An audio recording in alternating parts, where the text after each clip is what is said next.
नमस्कार मित्रों, मैं हूं Arup sir and welcome to my channel study with Arup sir. सुप्रभात मित्रों। लेकिन आज सुप्रभात बोलने का मन तो नहीं कर रहा, क्योंकि आज ये 17 दिसंबर का दिन ये इसलिए महत्वपूर्ण है। कल 16 दिसंबर झारखंड उच्च न्यायालय का एक आदेश आया है और जिसने यह बता दिया कि रमेश हांसदा केस, जिन्होंने केस किया था झारखंड के नियोजन नीति जो कि 2021 में बनाई गई थी, उस केस को रमेश हांसदा ने जीत लिया है। किस प्रकार से जीत लिया है, आइए उसको सुनते हैं।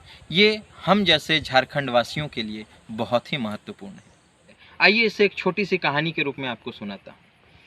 झारखंड को आज अलग हुए 22 साल हो गए। भारत में ये मान्यता है कि 18 साल का अगर कोई हो जाता है तो वो अपने फैसले खुद ले सकता है और वो अपने सोच समझ से, बुद्धि विवेक से काम ले सकता है। लेकिन हमारा झारखंड 22 साल का हो चुका है लेकिन अब तक अपने फैसले खुद सही से नहीं ले पा रहा। तो मेरे ख्याल से ये जो 18 साल वाला जो एक योग्यता हमने निर्धारित की है, ये झारखंड के लिए कतई सुटेबल नहीं है। ऐसा क्यों कह रहा हूँ मैं? तो ऐसा इसलिए कह रहा हूँ क्योंकि इस बात को गौर से सुनिएगा। क्यों कह रहा हूँ कि झारखंड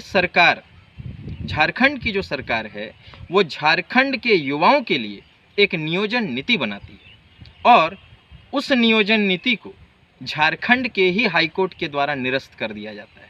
और जिससे क्या होता है, झारखंड के लाखों युवाओं बेरोजगार जो कि एक उम्मीद लगाए बैठे हुए थे कि अब शायद हमारा दिन आ गया है, हमारे जो सहन करने वाले दिन थे, जो कष्ट वाले दिन थे, वो शायद ख़त्म हो जाने वाले हैं क्योंकि इतनी सारी वैकेंसियां झारखंड सरकार ने निकाली हुई हैं, तो शायद अब हमारा दिन अच्छा आने वाला है। लेकिन ऐसा कुछ नहीं हुआ।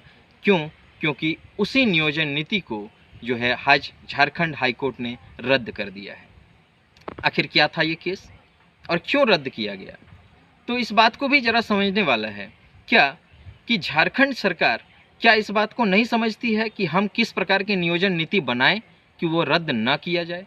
हर बार ऐसा क्यों होता है कि हम जो भी नियोजन नीति लगाते हैं उस पर कोई ना कोई केस लगता है और फिर आखिर वो नियोजन नीति जो है वो रद्द हो जाती है। और इसमें नुकसान किसको उठाना पड़ता है? सिर्फ और सिर्फ यहाँ के युवाओं को। कई सारे युवा जो हैं वो आत्महत्या कर लेते हैं। किन्हीं का उम्र जो है वो बीत जाता है इस उम्मीद में कि शायद अब हमें नौकरी मिलेगी। तो आज झारखंड राज्य के पिछड़ा होने के पीछे अगर कोई कारण है तो वो यहाँ की सरकार है और जो यहाँ की सरकार के द्वारा बनाने वाली नियोजन नीति है, जिसके वजह से आज झारखंड के युवाओं में काफ़ी ज़्यादा टैलेंट होने के बावजूद भी यहाँ के युवा कुछ नहीं कर पा रहे, बस एक उम्मीद में रह जाते हैं। और इसके बाद यहाँ की जो सरकार है, यहाँ के जो मंत्री हैं, उनके अनाप शनाप बयान। वो कहते हैं नौकरियों के पीछे क्यों पड़े हुए हो। कल ही एक बयान आया शिक्षा मंत्री के द्वारा कि आखिर झारखंड के युवा नौकरी के पीछे क्यों पड़े हुए हैं। ठीक है, झारखंड के युवा नौकरियों के पीछे नहीं पड़ेंगे। क्या आप उन्हें जितना नौकरी में मिल सकता है या जिस प्रकार से वो अपने जीवन यापन को बहुत अच्छी तरीके से कर सकते हैं, क्या हमारे मंत्री महोदय क्या उनको ये उपलब्ध करा पाएंगे? एक युवा पर पूरा का पूरा परिवार टिका हुआ होता है। आपको जानना होगा कि झारखंड के जो माता पिता हैं वो खेती बाड़ी करते हुए, बहुत कष्ट करते हुए अपने बच्चों को पढ़ाते हैं, इस लायक बनाते हैं कि कहीं ना कहीं ये आगे चल के नौकरी लेगा और हमारे जो दुख भरे दिन हैं वो ख़त्म हो जाएंगे। लेकिन ऐसा नहीं हो पा रहा है। पिछले 2000 से लेकर 2022 तक हमने 4 बार सरकारी बदली, लेकिन सारे के सारे सरकार जो हैं वो सिर्फ और सिर्फ युवाओं के साथ खेलने का काम कर रही है। अब आप इसी सरकार को ले लीजिए। इन्होंने एक ऐसी नियोजन नीति तैयार की जिसमें ये क्या कहा गया कि 10वीं और 12वीं की परीक्षा जो है वो झारखंड स्थित किसी विद्यालय या किसी संस्थान से पास करना अनिवार्य होगा। अब ये कैसी नियोजन नीति है, आप खुद ही सोच सकते हैं कि अगर हम और आप ये समझ सकते हैं कि ये नियोजन नीति गलत है, तो क्या वहाँ पे पढ़े लिखे अधिकारी जो ये नियोजन नीति बना रहे हैं क्या वो नहीं समझ सकते? या फिर जो इतने ऊंचे पदों पर बैठे हुए हैं, हमारे मंत्री हैं, हमारे मंत्रालय, हमारे मुख्यमंत्री हैं, इतने सारे IAS IPS अधिकारी हैं, क्या वो ये नहीं समझ सकते हैं कि हाँ ये नियोजन नीति गलत है? आप खुद ही सोच के देखिए, झारखंड का एक युवा अगर कोई ऐसा है जिसकी नौकरी झारखंड से बाहर हुई है, जो कहीं आर्मी में काम करता हो, जो कहीं सीआरपीएफ में काम करता हो, कहीं पर भी काम करता हो, उसके बच्चे पढ़ने के लिए झारखंड कभी नहीं आएंगे, उनके बच्चे वो बाहर ही पढ़ेंगे। तो अब क्या उनके बच्चे को अब झारखंड में कभी नौकरी नहीं मिल सकती है? तो ये नियोजन नीति जब मैं और आप समझ सकता हूँ कि ये गलत है, तो इस नियोजन नीति को किस प्रकार से झारखंड सरकार ने लागू कर दिया? तो ये जानबूझकर किया गया एक प्रकार से षड्यंत्र है, क्योंकि झारखंड सरकार बहुत अच्छे से जानती है कि 5 लाख नौकरियां 5 साल में मैं नहीं दे पाऊंगा। तो अपने किए गए वादे को किस प्रकार से मैं दिखलाऊं कि मैंने कोशिश किया लेकिन हाई कोर्ट ने रद्द कर दिया। ये एक्चुअली एक पूरी तरह से बना बनाया खेल है, जिसकी वजह से ये हो रहा है। झारखंड सरकार को बहुत पहले से ही मालूम था कि जिस दिन ये बात न्यायालय में पहुंचेगी उसी दिन ये रद्द हो जाएगी। अब आप फिर से देखिए, इतने पर भी सरकार नहीं मान रही। अब इसके बाद सरकार की योजना क्या है कि मैं इस मुद्दे को लेकर जाऊंगा सुप्रीम कोर्ट। अरे भाई, जहां हाई कोर्ट ने ही इसे रद्द कर दिया है, मैं फिर से ये कहता हूं और 100% गारंटी है कि सुप्रीम कोर्ट में भी इसे रद्द किया जाएगा।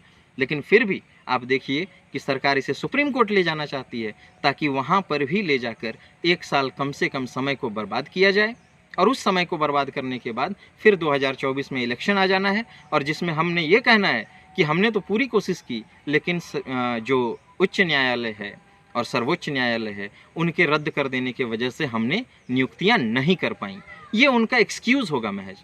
लेकिन इसमें बेवकूफ़ कौन बन रहा है? इसमें बेवकूफ़ हम और आप जैसे झारखंड के निवासी बन रहे हैं, दूसरा कोई नहीं बन रहा है। जब आपको परीक्षाएं लेनी ही नहीं थी, तो आपने क्यों इस प्रकार का एडमिट कार्ड रिलीज़ कर दिया? अभी कुछ ही दिन पहले झारखंड लैब असिस्टेंट की परीक्षा हुई।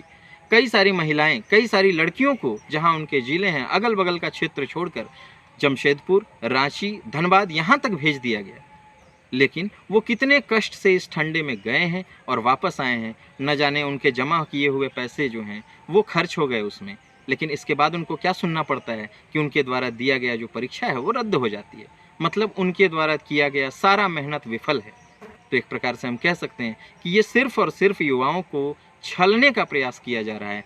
अगर आप सही मायने में चाहते हैं कि यहाँ के युवाओं का विकास हो, तो आप एक ऐसी नियोजन नीति बनाएंगे जिसे बार बार कोर्ट रद्द नहीं करेगी। मैं झारखंड सरकार से एक बात का अनुरोध करना चाहता हूँ, निवेदन करना चाहता हूँ कि ये जो लाखों अभ्यर्थी हैं, जिसे आप देख सकते हैं, जो इस उम्मीद में बैठे हुए थे कि अब हमारी परीक्षा हो जानी है और नौकरियां मिलने वाली हैं। जेएसएससी पीजीटी, झारखंड कर्मचारी चयन आयोग के द्वारा ये पीजीटी पोस्ट ग्रेजुएट टीचर की वैकेंसी आई थी। बच्चे जो हैं बहुत हर्षोल्लास के साथ, उत्साह के साथ इसकी तैयारी कर रहे थे। हर किसी का मनोबल गिरता हुआ नजर आ रहा है। JSSC stenographer, JSSC combined graduate level, JSSC junior engineer, JSSC technical special graduate level, JSSC lab assistant, ये सारी परीक्षाओं को, इन सारी परीक्षाओं को अधर में लटका दिया गया है। अब होना क्या है कि अब 6 महीने का समय लिया जाएगा और फिर से वापस एक इसी प्रकार का एक नियोजन नीति लाया जाएगा, जो वापस रद्द कर दिया जाएगा।